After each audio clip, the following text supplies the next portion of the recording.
This December, Feeding on Jesus International is exploring the Christmas story. Hallelujah. Our reading Bible verse is taken from the book of Isaiah chapter 9 verse 6, and the word reads, "For unto us a child is born, to us a son is given, and the government will be on his shoulders, and he will be called Wonderful Counselor, Mighty God, Everlasting Father, Prince of Peace." Brethren, you have often heard it said that Jesus is the reason for the Christmas season. But have you ever wondered what this really means to us? Jesus was the only baby born to die so that you might live. Jesus was born to save us from our sins.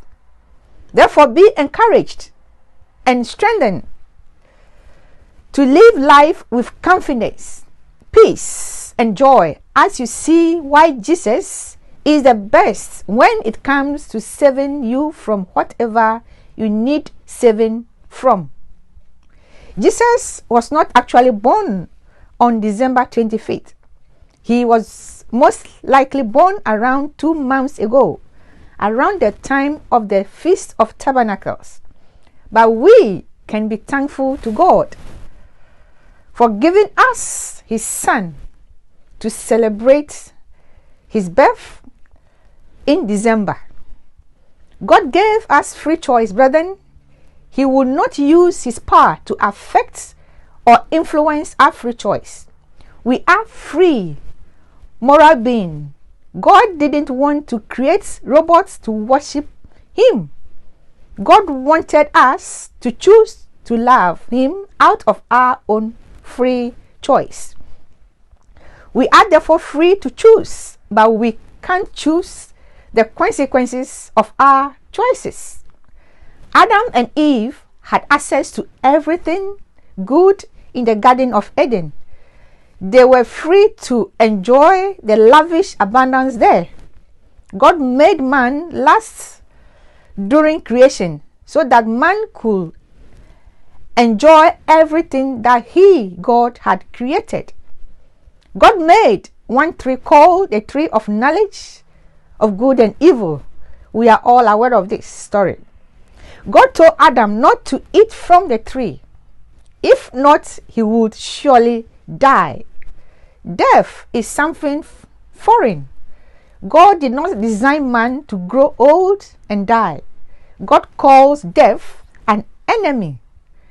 God's dream is to make man the recipient of all his blessings. God created the tree of the knowledge of good and evil so that man could experience his free choice.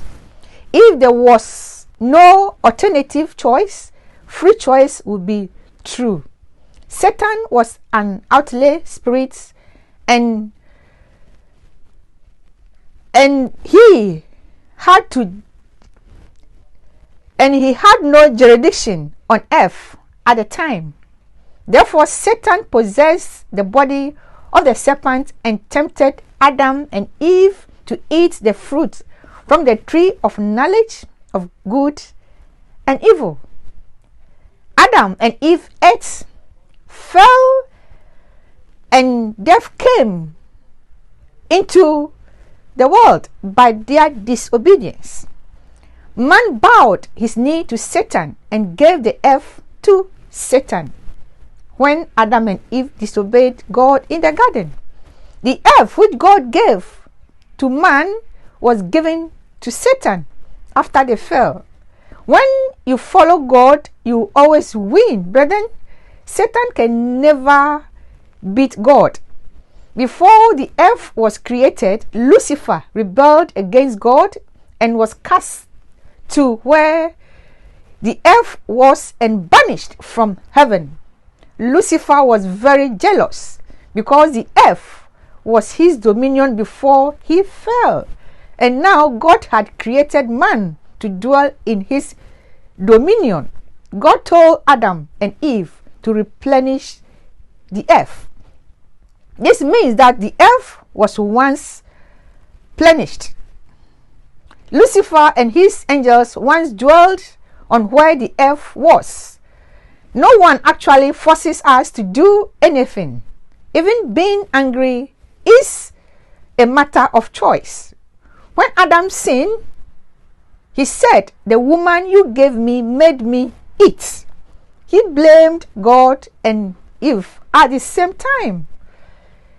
Eve blamed the serpent. We tend to play the blame game. God made man from the dust of the earth. God breathed a spirit into man and he became a living being. When man dies, his shell of a body returns to dust, but his spirit lives on forever and must be housed somewhere, either heaven or hell. Genesis